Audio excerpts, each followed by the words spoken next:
प्रियव्रत के वंश में एक राजा हुए ऋषभदेव। ऋषभदेव के 100 पुत्र, ये जो नव योगेश्वर हैं ये ऋषभदेव जी के ही पुत्र माने गए हैं। सबसे बड़े पुत्र का नाम था भरत। ऋषभदेव जी ने बड़ा सुंदर ज्ञान अपने पुत्रों को दिया और ऐसे अद्भुत संत हुए कि जिनके पास में रिद्धि सिद्धियां स्वयं चल करके आई, लेकिन ऋषभदेव जी ने सबको लौटा दिया। ऋषभदेव जी हमारे यहाँ जो जैन पंथ है, उस जैन पंथ के सबसे प्रथम तीर्थंकर ऋषभदेव जी माने गए हैं। माने ये जैन पंथ यहीं से प्रारंभ हुआ। बोलिए ऋषभदेव भगवान की। भरत जी को राजगद्दी पर बिठाया। भरत जी ने भी अपने सबसे बड़े पुत्र सुमति को राजगद्दी पर बिठाया। जंगल में भजन करने के लिए चले गए। गंडकी नदी के किनारे रोज भगवान का जाप करते, लेकिन एक सिंह ने गर्भवती हिरनी के ऊपर आक्रमण किया। हिरनी भय के मारे उस नदी में कूदी और उस हिरनी ने उस मृग शावक को जल में ही जन्म दे दिया।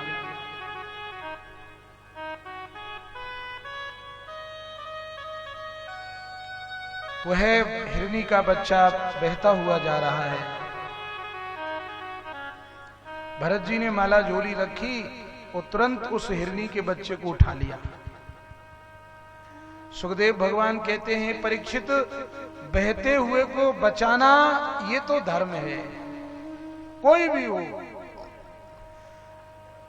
लेकिन गलती भरत जी से जो हुई कि उस हिरनी के बच्चे को जल से बाहर निकाला, लेकिन भरत जी का मन उस हिरण के बच्चे में ऐसा फंस गया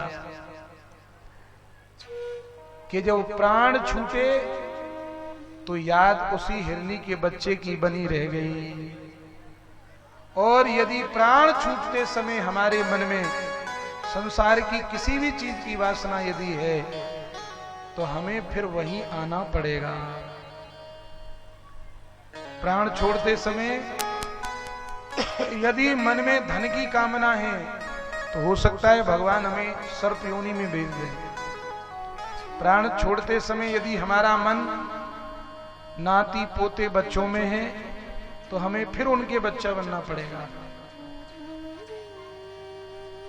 इसीलिए भगवान कहते हैं, अंतकाले च मामेव स्मरण मुक्त्वा कलेवरम्। प्राण छोड़ते समय जिसका मन मुझ में लग जाए, बस वह व्यक्ति मुझको ही प्राप्त करता है।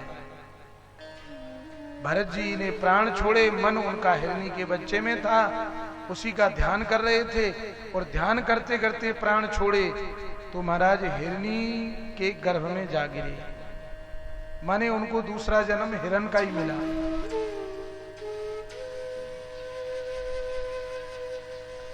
लेकिन तुलसीदास जी कहते हैं कि एक मृगा के संग दे भरत धरी मृग देह, तुलसी उनकी कौन गति जो घर घर करत सने।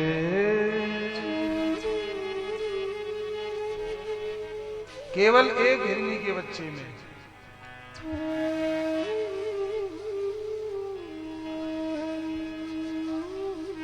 लेकिन इनको पूरा बोध है कि मुझसे बहुत बड़ी भूल हुई है।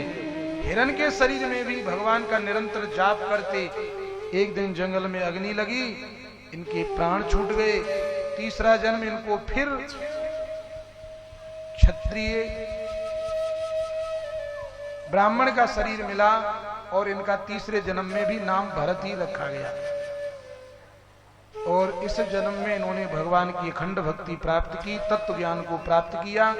राजा रहुगण का इन्होंने एक क्षण में उद्धार कर दिया। बोलिए भरत जी महाराज की।